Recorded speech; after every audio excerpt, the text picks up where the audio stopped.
வணக்கம். தாய் டிவியின் உலக நிலவரத்துடன் சந்திக்கின்றோம்.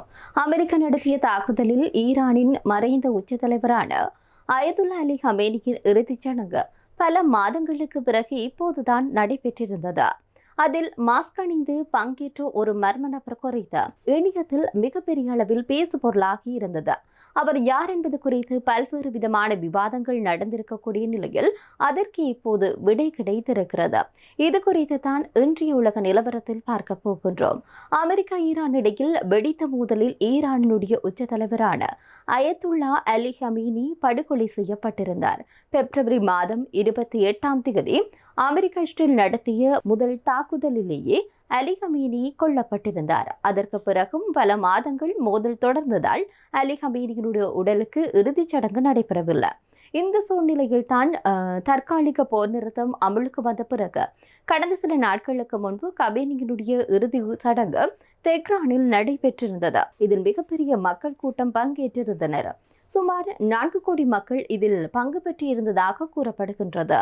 இது தொடர்பான போட்டோக்கள் வெளியான நிலையில் அதில் ஒரு குறிப்பிட்ட விஷயம் மிகப்பெரிய அளவில் பேசு பொருளாக மாறியிருந்தது. அதாவது அந்த இறுதிச் சடங்கில் கருப்பு நிற மாஸ்க் அணிந்து கருப்பு நிற தொப்பி அணிந்த ஒருவர் முன்வரிசையில் அமர்ந்திருந்தார். அவருடைய அந்த தோற்றம் என்பது பெரும் கவனத்தை ஈர்த்திருந்தது.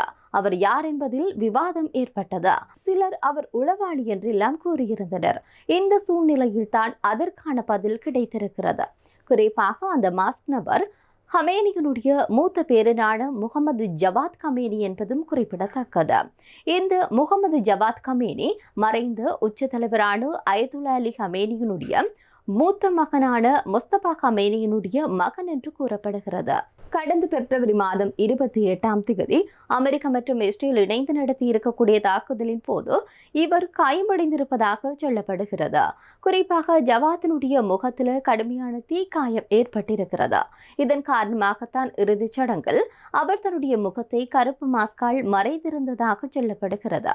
இது ஒரு புறம் இருக்க, மறைந்த உச்ச தலைவரான அலி ஹமேனியினுடைய மகனான முஸ்தபா கமேனியினுடைய உடல்நிலை குறித்து பல்வேறு தகவல்கள் வெளியாகி இருக்கின்றமை குறிப்பிடத்தக்கது. அதாவது அமெரிக்காவினுடைய தாக்குதல்ல முஸ்தபா கமேனி கடுமையாக காயமடைந்ததாகவும் அவருடைய முகத்தில் பெரும் பாதிப்புகள் ஏற்பட்டதாக கூறப்படுகிறது. இந்த நிலையில் தாக்குதல் நடைபெற்ற போது அவர் தன்னுடைய தந்தையுடன் அதே வளாகத்தில் இருந்ததாகவும் ஆனால் வேறு ஒரு அறையில் இருந்ததாகவும் இதனால் தான் அவர் உயிர் தப்பியிருப்பதாக சொல்லப்படுகிறது. இந்த நிலைப்பாட்டில் அலி ஹமேனி உயிரிழந்ததற்கு பிறகு இந்த தற்போது இருக்கக்கூடிய உச்ச தலைவரான முஸ்தபா கமேனி அடுத்து உச்ச தலைவராக தேர்ந்தெடுக்கப்பட்டார் என்பது குறிப்பிடத்தக்கது. இருப்பினும் பல மாதங்களாகியும் இதுவரை முஸ்தபா கமேனி பொதுமக்கள் முன்னிலையில் தோன்றவில்லை. அவருடைய ஊடக அறிக்கைகள் மட்டுமே அரசு ஊடகங்கள் மூலம் வெளியாகி இருக்கிறதா? இதனால் அவர் எங்கே இருக்கின்றார், என்ன செய்கின்றார், எப்படி இருக்கிறார் என்பது தொடர்பான பல்வேறுபட்ட சந்தேகங்கள் எழுகிறது. மறைந்த உச்ச தலைவரான அயதுல்லா அலி ஹமேனியை பொறுத்தவரையில் அவருடைய உடல் என்பது நாடு முழுவதும் 6 நாட்கள் எடுத்து செல்லப்பட்டிருந்தது. இறுதியில் வியாழக்கிழமை அவருடைய சொந்த ஊரில் அடக்கம் செய்யப்பட்டிருந்தது. அமெரிக்காவுடன் போர் நடந்த போது இறுதிச் சடங்கு முடியாது என்பதனால அவருடைய உடல் என்பது 4 மாதங்களுக்கு மேலாக குளிர்சாதன பெட்டியில் வைக்கப்பட்டு பாதுகாக்கப்பட்டு வந்திருந்தமையும் குறிப்பிடத்தக்கது. இந்த நிலையில் முஸ்தபா கமேனி எப்படி இருக்கின்றார், உண்மையிலே அவர் உயிரிடம் தான் இருக்கின்றாரா என்று பல விவாத பொருட்கள் கிளம்பி இருக்கக்கூடிய சூழ்நிலையில் ஈரான் அரசு தரப்புல இருந்து அவர் நலமாக இருப்பதாகவும் குறிப்பிட்ட சில காயங்கள் தான் உடலில் இருப்பதாகவும் சொல்லப்படுகிறது.